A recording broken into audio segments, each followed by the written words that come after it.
Yeah. So you may start now. And Okay. So, first of all, I want to thank the organizers for giving me the chance to give a talk in this very nice workshop. Yeah, I think I'm going to talk about this project of mine, which is I chose this one because I think it has a bit of analytics and a bit of numerical things which may interest the participants, the students of this workshop.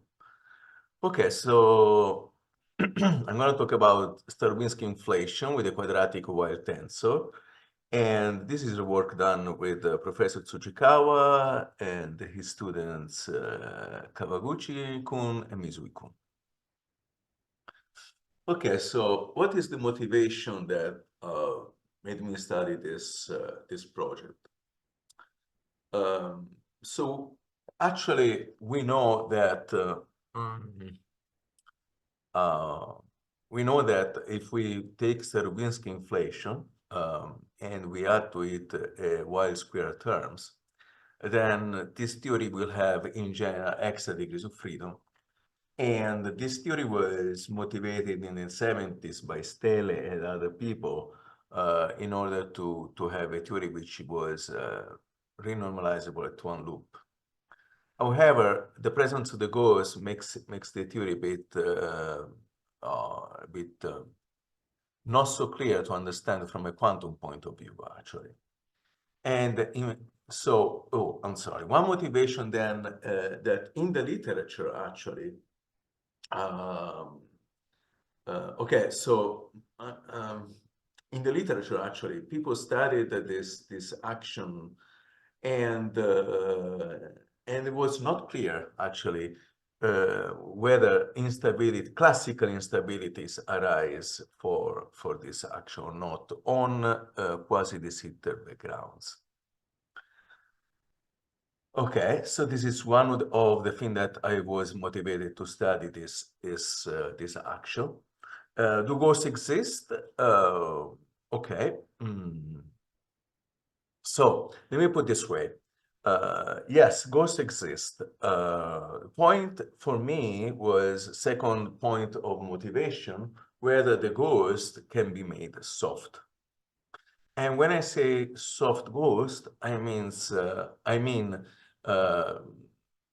the background is completely free from any classical instabilities. Why do I care about that? Is because recently Professor Anselmi introduced the Fecchion prescription, which is a way to make the possible ghost degrees of freedom, not asymptotic states, but just virtual particles. And so it means that this is a different prescription of quantization. I don't know very much about it, actually, because I wanted to see whether this prescription could be adapted to this kind of theory and background. But if it is so, if the ghosts are indeed classically stable, so what it means that we have a background which is classically stable. So on top of it, we can try to see whether this Fecchion prescription can work. This prescription has a price to pay. We lose microcausality, but it's an interesting thing too, because if the ghost would be understood from a quantum point of view also, then indeed the original idea of this quadratic gravity may be interesting again, actually. So we are going to see then whether the ghosts in the theory are soft or not. And of course, this is related to the first motivation, which was, is this background classically stable or not? Okay, so we start from the action, which, as I said, we have a Ricci scalar. plus a Weyl square terms and a Ricci scalar square. Alpha, beta are two constants, and the way that I will deal with this Lagrangian is the following. I will consider this theory to be a real effective field theory. What do I mean by this is that I will consider this theory completely inside my EFT approach realm. So I will have some cutoff, which I don't specify. But whatever particles are in the spectrum, I will assume they will have a mass below the cutoff, so that I do consider them as particles propagating, or if you want, modes, classical modes propagating. Okay, so this I consider this this is my starting point. Right, so so in particular, I will not specify anything for the moment in terms of how large or small alpha and beta are, but as we will see later on, the mass that or the modes that I will get will be such that assume implicitly that those masses are below some cutoff. That I also don't specify from the beginning. You may say, why do you consider this Weyl square term and R square scalar only? Why don't you consider other, I don't know, maybe Ricci scalar square, sorry, Ricci tensor square, the Riemann tensor square? It's because in 4 dimensions where I am now studying this action, and I am interested in 4 dimensions because I want to study possibly effects on inflation for this theory. We know that the Gauss-Bonnet combination is a topological term. So I can actually see, I can solve these two equations in terms of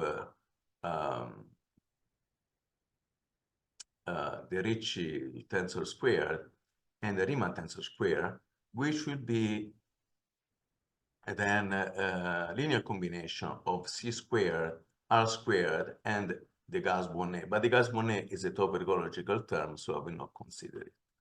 So in the end, we will have this quadratic Lagrange. All right. So what we in another point, you may see this one as Starobinsky inflation, which is given by these two terms. If you want to plus this Weyl square correction. A correction, but here I don't specify whether alpha is small or large. So far there will be 3 parameters. Okay. So because I want to study the theory of inflation, I assume the background to be flat, homogeneous, and isotropic. So the background will have these ansatz here, where this is the lapse function, and this is a scale factor. I mean, because this action can be written as conformally flat, then by making a time redefinition, actually we can see that the Weyl square, which is a scalar, vanishes on the background. Okay, so this will be useful when we discuss the background action. Right, so before we discuss anything about stability, I want to understand what is the dynamics for the background. So we have only one independent background equation of motion because of Bianchi identities, and can be written into this form. If you want, this is the modified Friedmann equation. as you can see, there is no dependence on alpha because alpha will not affect the background, but beta does. And in particular, this is the same background as Starobinsky inflation. So essentially now what we are going to review is the Starobinsky inflation. But already we know that the Starobinsky inflation is a good theory, at least the background. And well, for Starobinsky inflation, even the perturbation is a good theory of inflation, actually, which is still not ruled out by the data. So that means that this theory at least has a good, interesting background. So if you assume slow roll, which means that this quantity in absolute value is much less than 1, and also this same quantity does not change much during inflation, then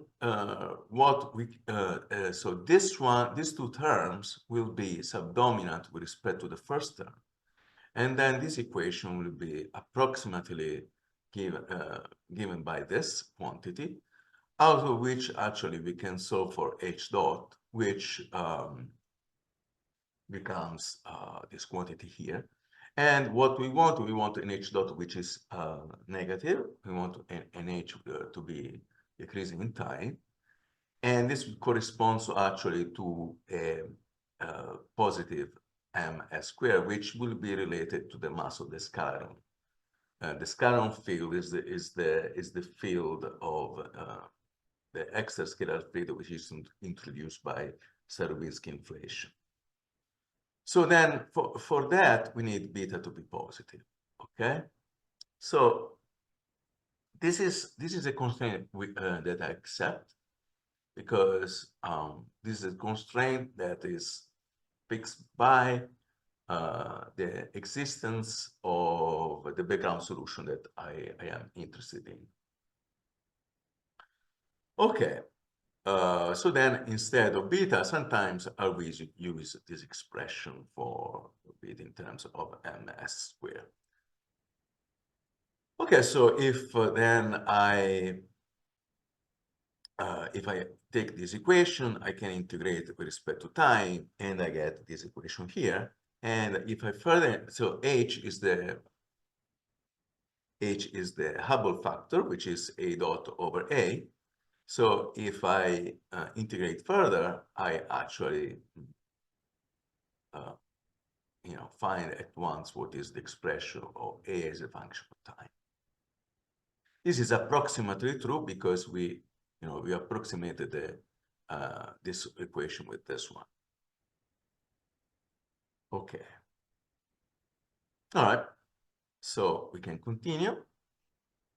We will define. So as for now, everything is analytical. Of course, we have to do the numerics about it, but everything is analytical. The end of inflation, I will consider to be defined as the time, or at the moment for the dynamics when epsilon becomes of order 1. And when this is true, actually, what happens is that the final value of inflation is going to be squared, is going to be equal to absolute value of h dot, where h dot was approximately constant during inflation. So this gives you rough idea of the size of the final value of the Hubble factor. But then if I set this final value in terms of the dynamics for h, then we will have this relation here, which can be solved for the final value of time in terms of initial time, and also the initial value of inflation. Now,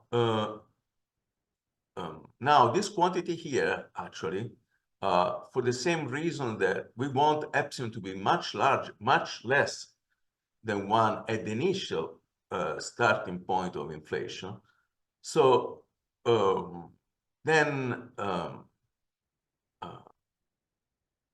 yeah, so this quantity here will be suppressed, actually. Okay, so h dot will be much smaller than hi squared, and h dot is again this quantity here. Okay, so this is with a good approximation equal to this quantity here. All right. Now we can use the E4 variable. Now the E4 variable is just defined in terms of this quantity here. We know what is AF. This is the value of the scale factor at the end of inflation. And then if we replace these numbers here, we actually get that the final value of E-fold is given by this quantity here. Now, if this quantity here, we want it to be order of 60, then we will consider this quantity here to be order 20, okay? Then this gives us actually, because ms was a function of beta, gives actually a order of magnitude for beta in terms of the initial value of the inflation, which is given by this quantity here. What is important now for me is that beta times hi squared to be a value which is larger than 1. And sometimes to do analytical approximation later on, we will consider being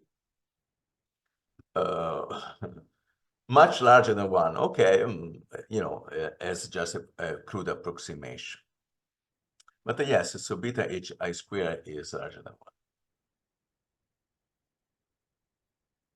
Okay, are there questions maybe up to now before we go into the perturbations?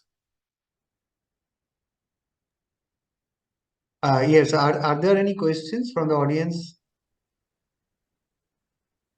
I think it's a good time to stop now. Mm-hmm. If you have any questions, please unmute and ask to me. If not, it's okay. It's okay. I mean, maybe later we will take up. Okay. All right. So far we discussed with this background dynamics. So what we should be happy that the theory can satisfy about 60 E-folds of inflation, which is a requirement from the data. And there is a parameter space which allows that.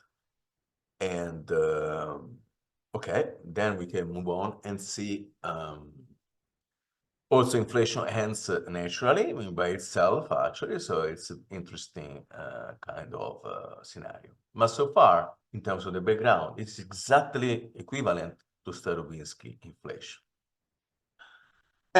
So then we had to see where the difference comes. And in particular, now we want to go into the idea of understanding whether the initial motivation of the study, what is the answer to the initial motivation? Okay, so we have here perturbation dynamics, actually, and can you see my screen okay or not? Yeah, it's okay.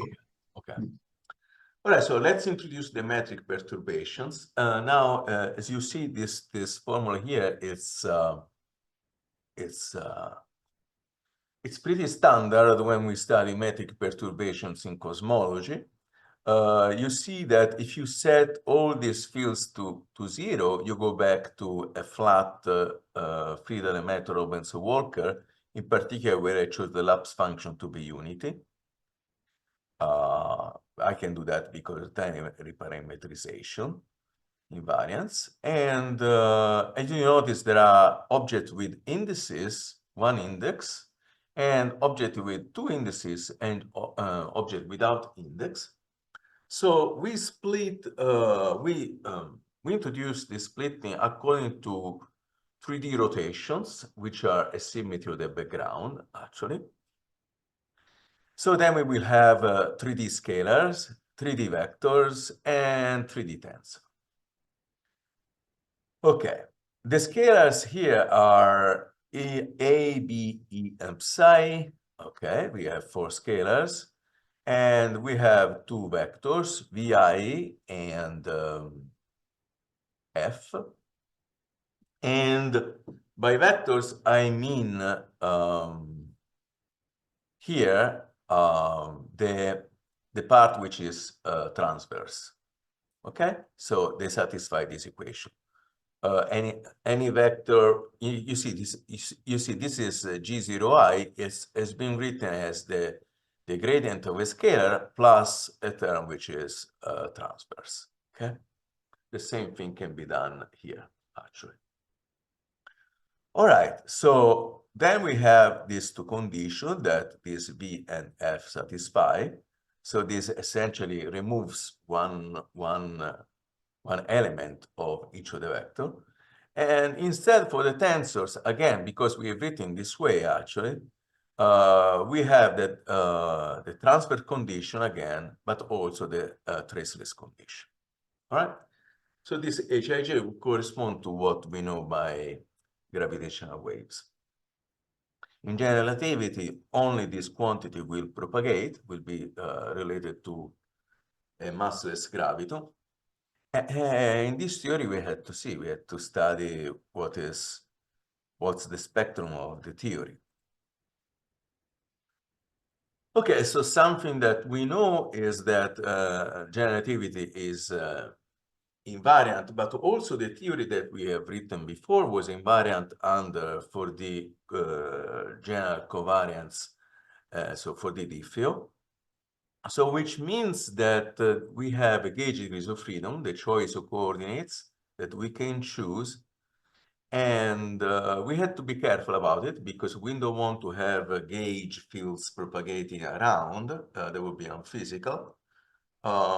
So the way we deal with that is actually, let's see, either, we are going to see in a moment, either by fixing a gauge, so fixing a set of coordinates if you want. Those coordinates are to be set so that your equation becomes simpler. Usually that's a good goal. Or one can choose actually gauge independent fields. And we are going to see in a moment what I mean. So the easiest thing to study is for this theory in particular is the vector perturbations. That's the reason why I studied first. And as I said before, one can choose a gauge invariant combination, which is this, in terms of this, these 2 fields. Of course, this Vi is still transverse. And something that can be seen immediately, actually, is that if I set the gauge Fi to be 0, then this gauge invariant combination is nothing but Vi. So, all right, you have not seen before, essentially, the meaning of gauge invariant combinations. It's exactly like that. I mean, it's a particular choice of a linear combination of fields, which are, this combination is chosen so that under a change of coordinates for the fields, for the transformation for each of the field V bar will not be changed. And okay, so again, this implies that that particular combination will be equal to some linear combination even when we set some gauge. And another thing that I want to say is that, okay, so yes, any of the 2 choices, so setting Fi to be 0 or V bar, or choosing to, so how do I choose? If I don't fix a gauge, what I can do is I replace my action Vi with this Vi bar plus a phi dot, F dot. And then, because this is a gauge invariant combination, the action must be invariant. So this Fi will automatically disappear from the action. If that's not the case, then there is a mistake in the calculations, or the theory may break some Ford equivariance. Okay. Yes. All right.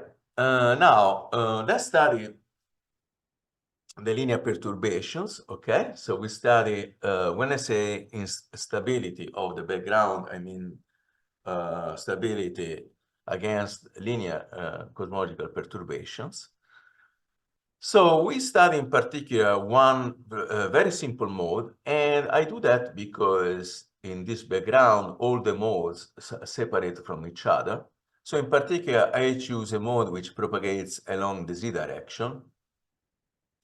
And in particular, in this case, I also set Fi to be 0, and this transverse condition sets V3 to be 0. So then I consider these things here.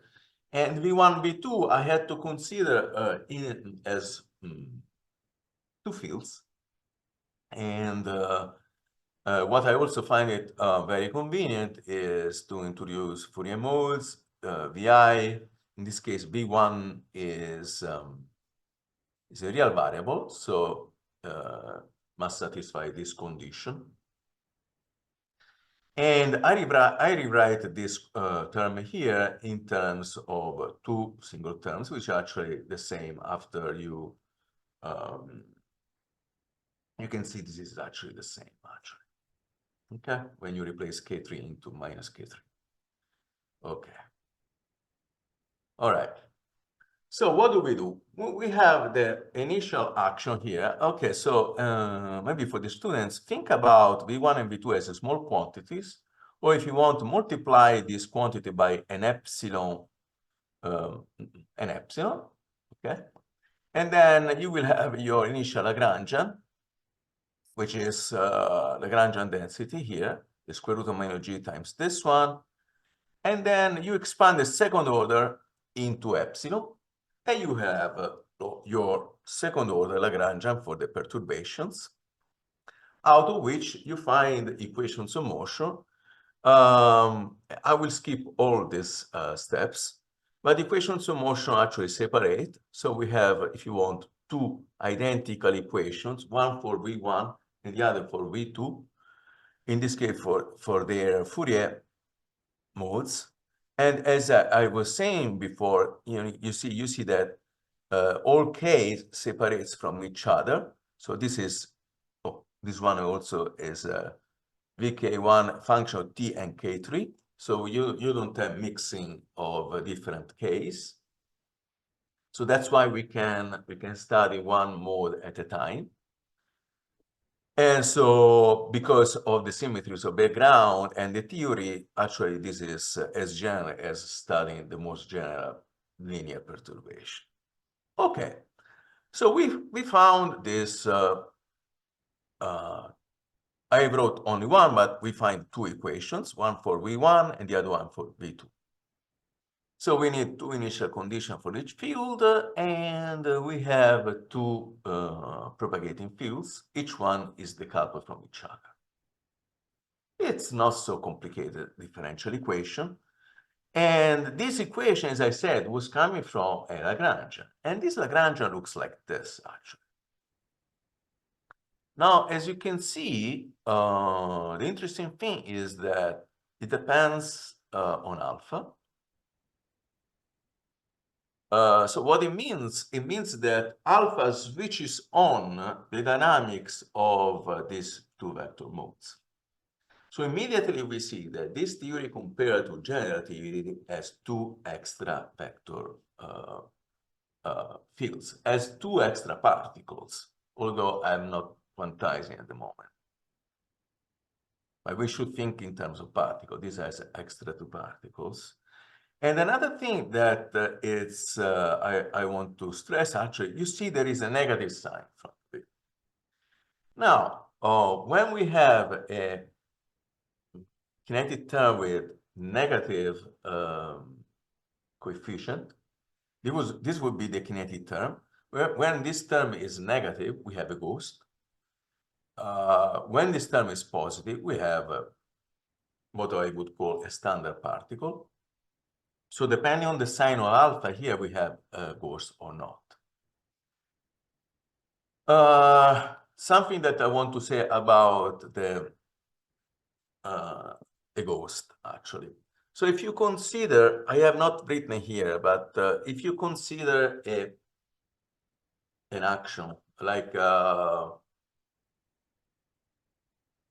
if you consider an harmonic oscillator, and you multiply the Lagrange, so your harmonic oscillator, the standard quadratic harmonic oscillator, which oscillates, now with classical solution, which are stable.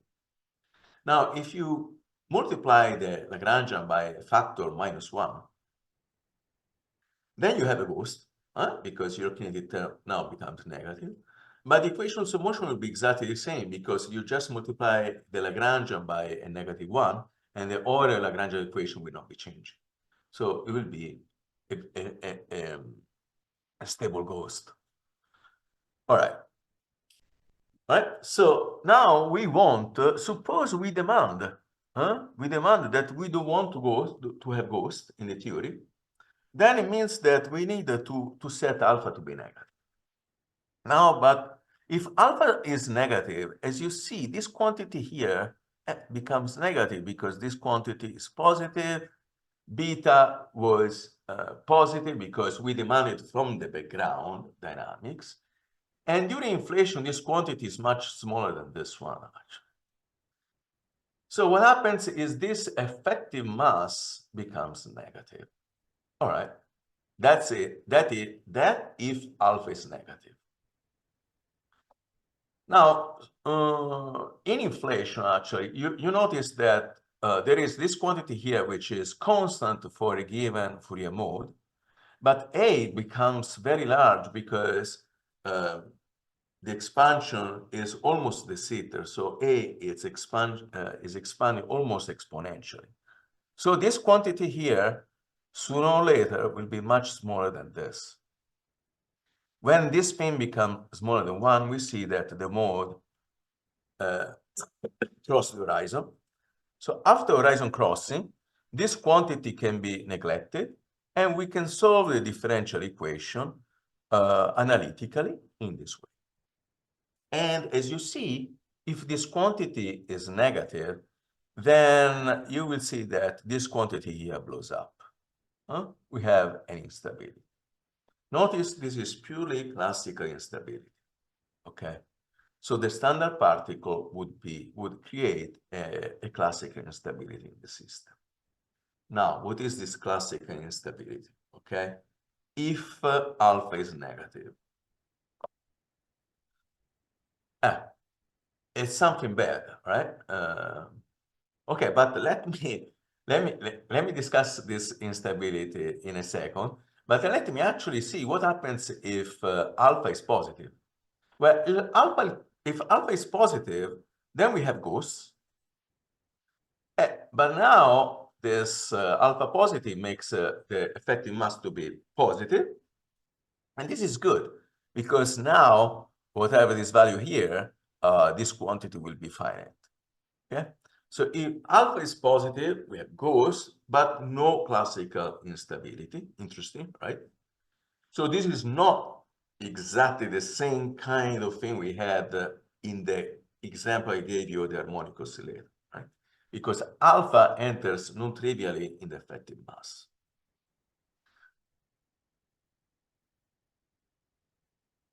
So not only is stable, but actually this guy, after horizon crossing, decays. Okay. Okay, that's an interesting. So in particular, the background is stable when alpha is positive.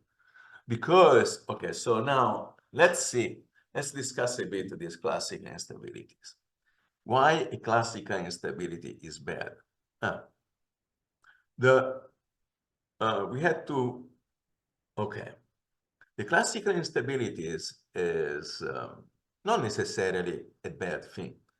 But in this case, it is, because what happened, I should say, in this case makes life very complicated, because if your quasi-de Sitter background is unstable, means that whatever background you were considering, which was a very nice Starobinsky background, will now be affected by your perturbations.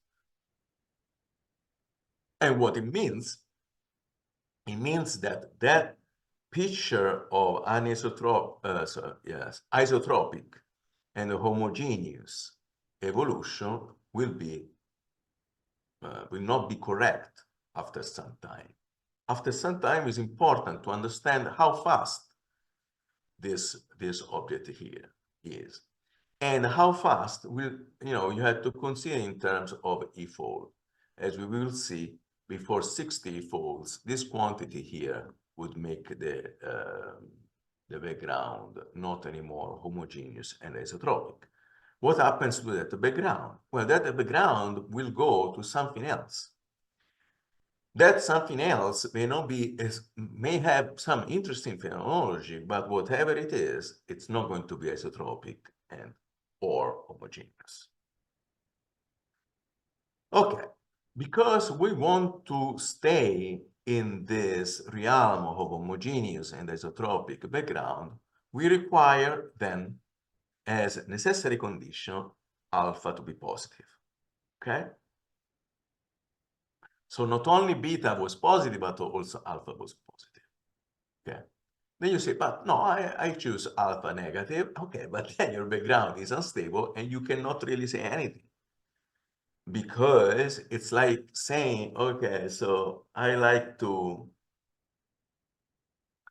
I don't know, I mean, I would like to, to paint my car, but my car does not exist in 1 second. So it's a bit like, it's an interesting thing to paint your car with a nice color, but of course, if the car is unstable, 1 second later, you will not find it anymore, actually. So the question of painting the car becomes a bit useless, okay? All right. So then we will demand that the de Sitter expansion will be stable. All right. So then we demand alpha to be positive, necessary condition. Yeah. Okay. Now let's study the tensor modes. So by the way, in this case, then we found that interesting, if the modes are ghosts, are stable. So by definition, what I said at the beginning, these are soft ghosts, okay? Ghosts which are classically stable, okay? Which have a classical dynamics which is stable. So let's study the tensor modes. Tensor modes, again, because of the symmetry of the background, all the modes will decouple from each other. So we can study gravitational wave which is propagated along the z, right? So then I flip it in this way because this one will be traceless and also transverse. Again, what do I have to do? I have to think of, in front of these two terms, to be an epsilon.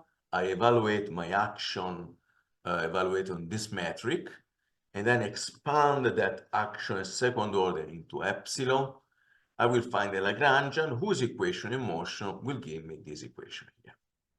And notice the following thing, which is a bit surprising, which I get 4 time derivatives, okay? So I don't have only 2 time derivatives as we would expect, as we would get in general relativity. So in that case, we would need 2 initial conditions for the 2 modes, okay? So I have 2 copies of this equation, one for the field H1, for the Fourier mode of H1, and the other one for the Fourier mode of H2. 2 mirror equations. Okay, so, but now we need to give for each of the 3 modes 4 initial conditions. So this automatically will tell us we have more degrees of freedom. Okay, so we had to understand what these extra degrees of freedom are. We already saw that 2 vectors more compared to general relativity, and it seems we get something else here. Okay, in order to now this differential equation now it's more complicated than the one for the vector modes.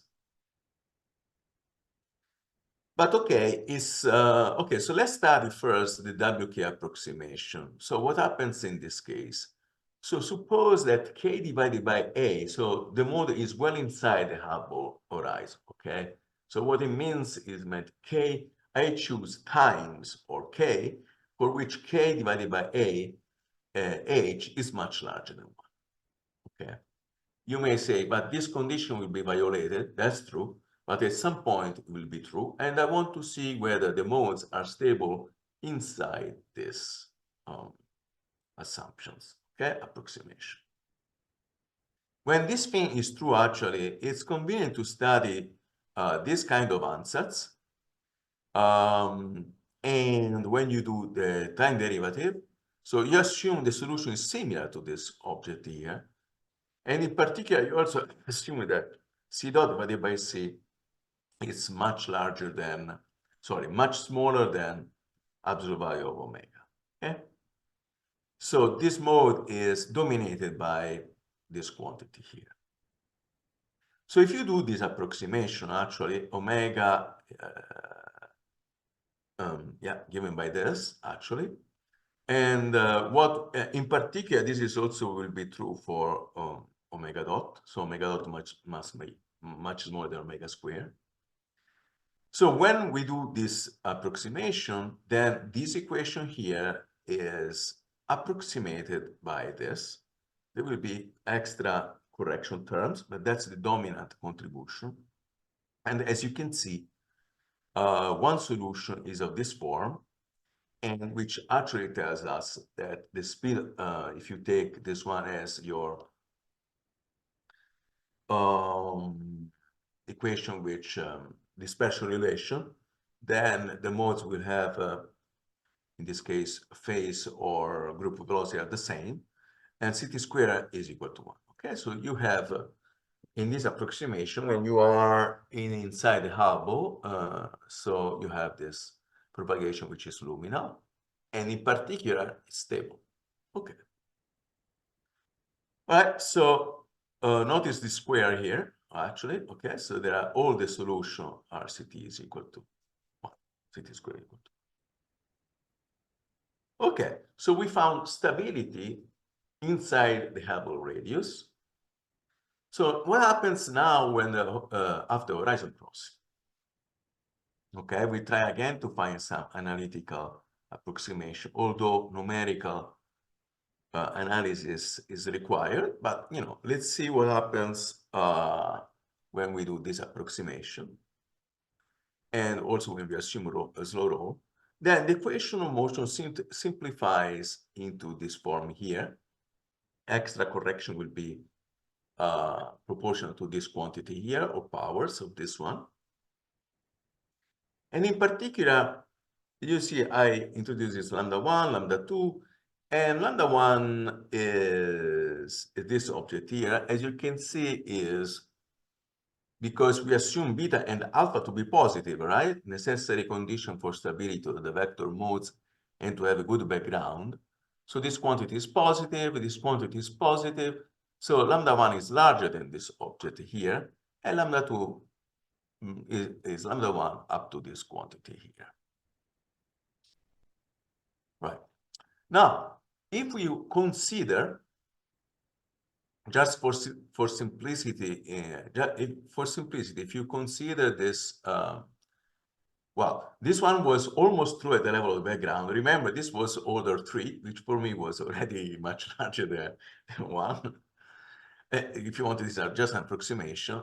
This one, no, actually, but we know alpha is positive. But okay, for simplicity, suppose this is much larger than 1. Then, okay, apart that these two things are negligible, this one, lambda 2, is almost this one. And actually, you find the approximate solution is this. The first term is interesting because this is constant, okay? So after horizon crossing, H would go to a constant. This is a mode which decays. And this one also, yeah, whether this one is real or not, this will be decaying. And this one, we must be careful, actually, because in principle, one may say, okay, hold on a second.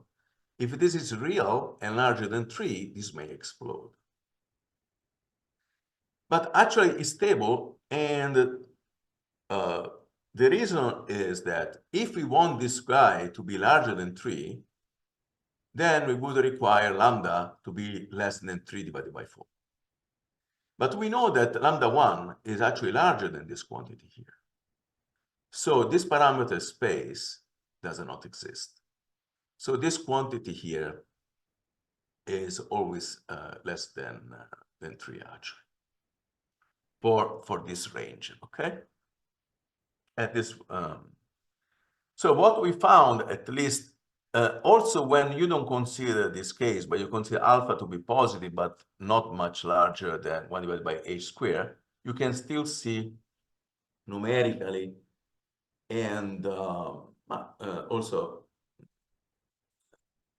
analytically that the modes are stable. So what we found is that this equation here, analytically, we have, at least in some asymptotic regions, does not lead to instabilities. Okay. Now, if we ask ourselves, where did this equation come from? That equation comes from this action for the tensor modes. Okay? Again, you consider the general Lagrangian density. You expand at around epsilon, where epsilon was multiplying the h in front of the metric elements, and then you introduce Fourier space, and then you have this action here.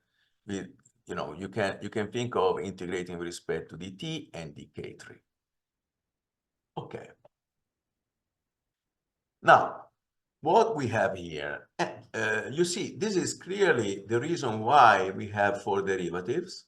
Again, this is multiplied by alpha. Okay, so the fact that we have the Weyl square determines the presence of these 4 derivatives. And then we have these extra terms here, actually. Now we want to say, we know that degrees of whatever dynamics we have is stable. At least we have a hint. We don't have the proof for any window of time, but numerically we do. So what are these stable degrees of freedom?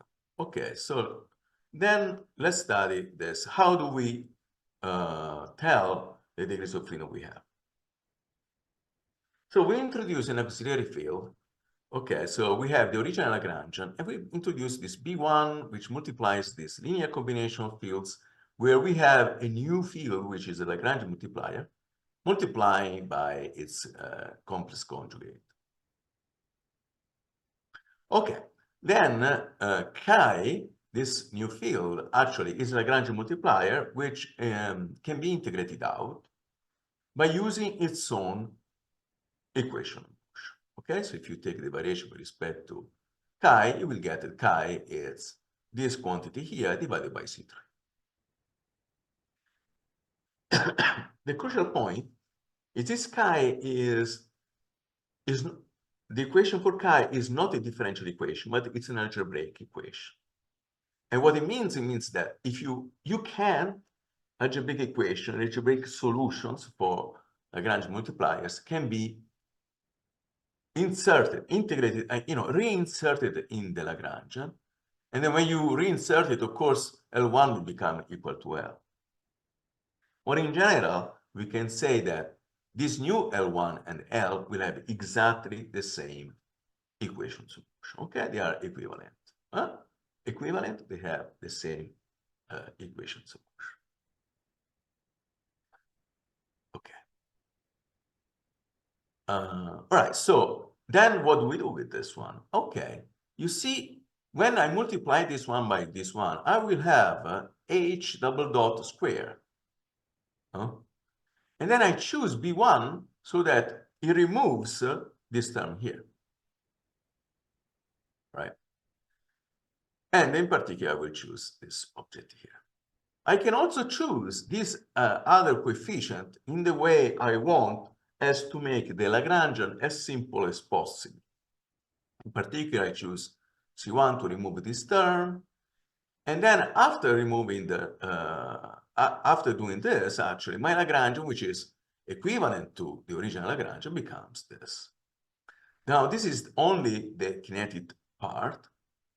And you can actually, if we just make a Fourier definition, very simple Fourier definition in terms of old H, in terms of this new capital H, which is not the Hubble parameter, just a field here, then we find that the kinetic term diagonalizes. In this case, we could see by eyes almost, but okay, it diagonalizes in this way. Now we understand that we have now a Lagrangian which is purely quadratic in the velocities. We understand what it means. It means now that I have two fields, and each one will have two initial conditions, in total 4, the same initial condition that H1 had. Of course, I have two mirror objects here, right? One for the field H1, the other one for the field H2. If you want, for the two polarization of the gravitational waves, initial polarization of the gravitational waves.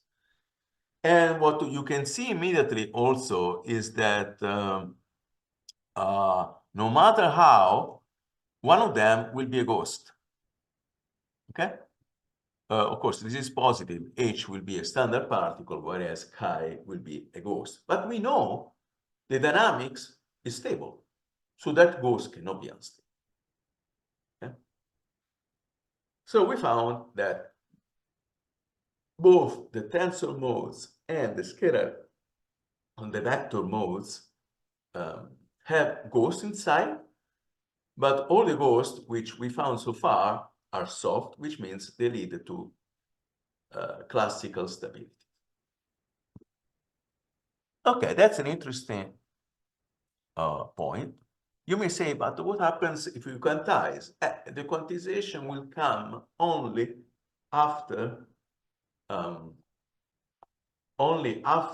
we see, first of all, that the background is classically stable. Otherwise, it's like painting the car, right?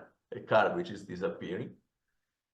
And if indeed the background will be stable, then we can go to the prescription that Anselmi gave to make the ghost vacuum, right? But then, let's see, again, that's like painting the car. We have to see whether the car remains there or not. Okay, so I think all right, so let's go ahead. I don't see questions, so I think it's okay. All right, so I'm sorry. So let's go now into the scalar perturbations. Now, this is the most complicated topic, actually. And okay, again, I have 4 fields. What we can do, as I said, either we fix a gauge or we actually consider gauge invariant combination. As you see here, I have written some of them. You may say, how many gauge invariant perturbation are there? Well, it depends, because, of course, you can always multiply any of these functions by a function of time, and this new field will be still gauge invariant. So if you consider this multiplication by background quantities, you have infinite possibilities. But of course, if you restrict the case to some coefficient to be unity, then you will have a finite number of them. Okay? So in particular, this is the Newtonian potential, Bardeen variable, Newtonian potential, is what we call the second Bardeen potential. This is This is another gauge invariant combination. I will call it a bar.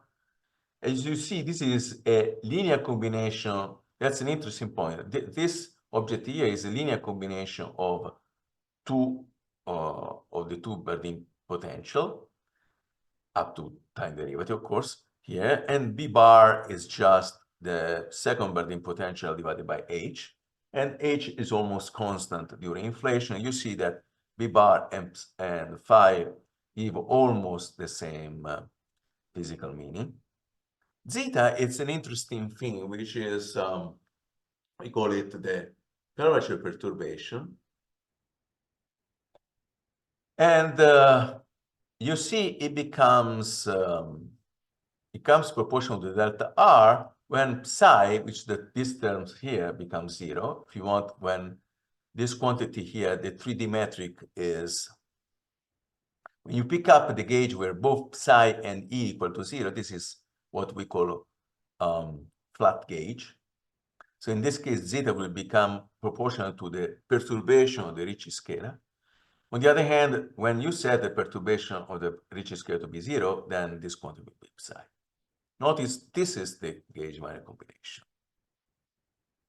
Okay, strictly speaking, on pure de Sitter, R would be 0. So this field will be ill-defined.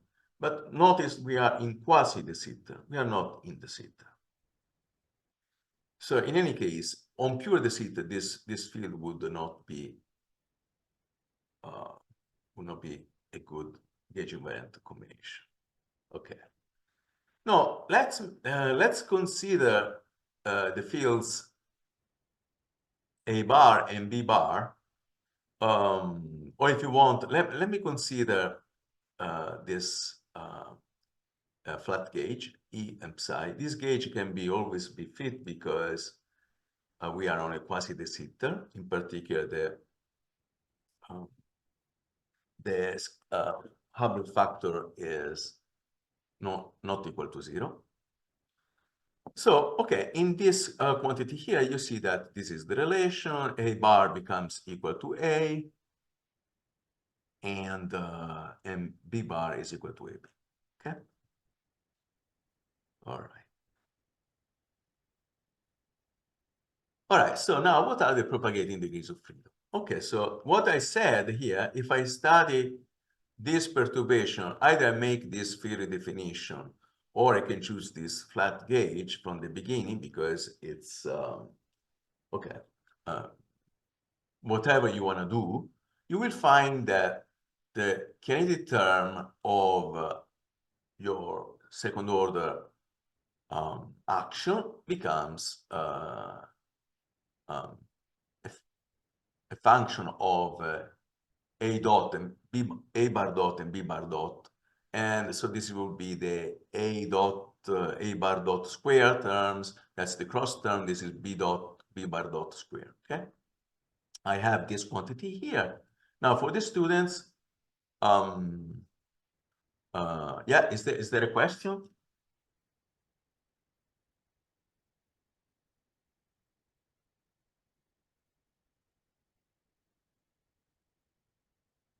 Okay.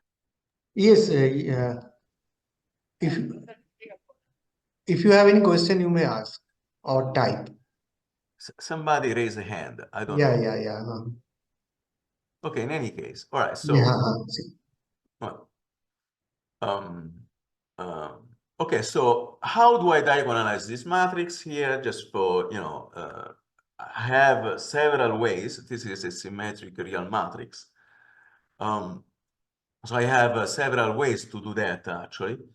But let me study probably one of the simplest way that I think, one could study eigenvalues, eigenvectors. But I find this way much simpler in terms of calculation, makes the action a bit lighter.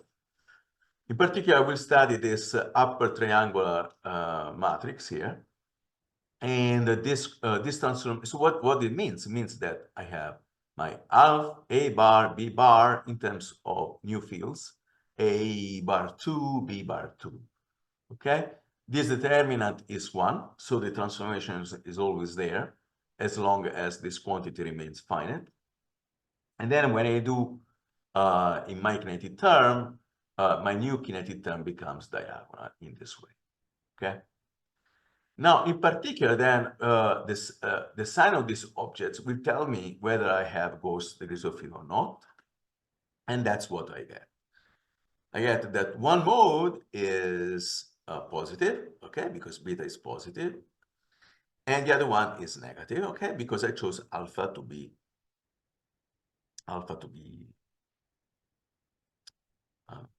positive from the beginning. Okay, so then, okay, describe, now, if I want to describe, okay, now, what do I have? Okay, I know that there are 2 degrees of freedom. One of them is always a ghost. Okay, in particular, I will have 2 equations of motion. One which, one for A bar and the other one for B bar, even before doing the diagonalization. So let's stop a moment. Let's see how many degrees of freedom I had in total so far. So we found 4 gravitational waves, right? 2 vector, and now we found 2 scalars. Okay, remember we had 4 modes, okay, in the tensor sector, 2 vectors, and now we found 2 scalars.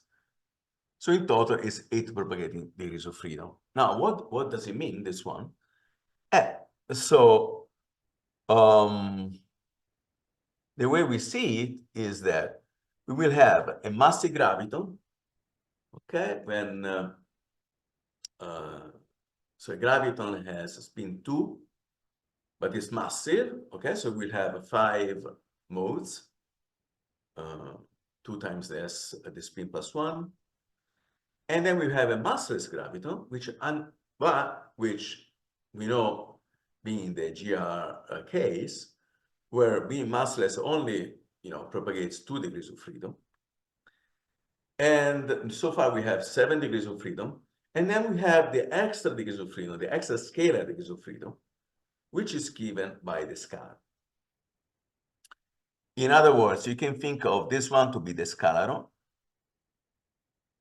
and this one being the part which comes from the massive graviton, okay? The massive graviton will have 2 gravitational waves, 2 vectors, 1 scalar, 5. The massless graviton only has gravitational waves, 2, and the scalaron, which is the same scalar of the Starobinsky inflation, which is regulated by this beta, will have 1 degree of freedom. Right. Okay. So now, what do? We want to study the dynamics. Dynamics, this one is a bit complicated because we have a couple objects, and we want to find actually a closed differential equation for one field. Numerically, in principle, we will not need to do that, but actually we'll talk later that actually is very convenient to find closed differential equation for one single field, as we will discuss later on, from a purely numerical point of view. Okay, I have 2 differential equations, which I can formally solve for the second time derivative of the A field and the first derivative of the A field. Okay? Right? Because I have a second differential equation for A and second differential equation for B. And I solve it formally in this way. Okay? Now, for consistency, the time derivative of this quantity must be equal to this. And what it means that now I can solve A in terms of B up to the third derivative of B, because I had to take the time derivative of this quantity. Now, again, I can find a consistency relation between the time derivative of this object and this. which is this equation here. And of course, when I take the time derivative, I replace, and I put it inside here, and I replace A with this quantity here, then I find a closed differential equation for B. Okay, that's simple algebra. Okay, we have this closed differential linear in each of the derivatives. Okay, and then I study the stability of this B field. Remember that the B field was actually essentially proportional to the second Bardeen potential just divided by H. Okay, then when we go in the high K regime, or if you want in the sub-horizon limit, this closed differential equation, which is pretty complicated, simplifies into this, which means that the mode will propagate with the speed of light. In particular, they are going to be stable. After horizon crossing, actually, so when K divided by AH actually is negligible, the solution, the equations of motion actually becomes approximately equal to this. It's a bit complicated. Okay, but actually, we can find a solution for that. At least Maple found a solution for that. Then we can write it into this form. Now, okay, the first term here is decaying mode.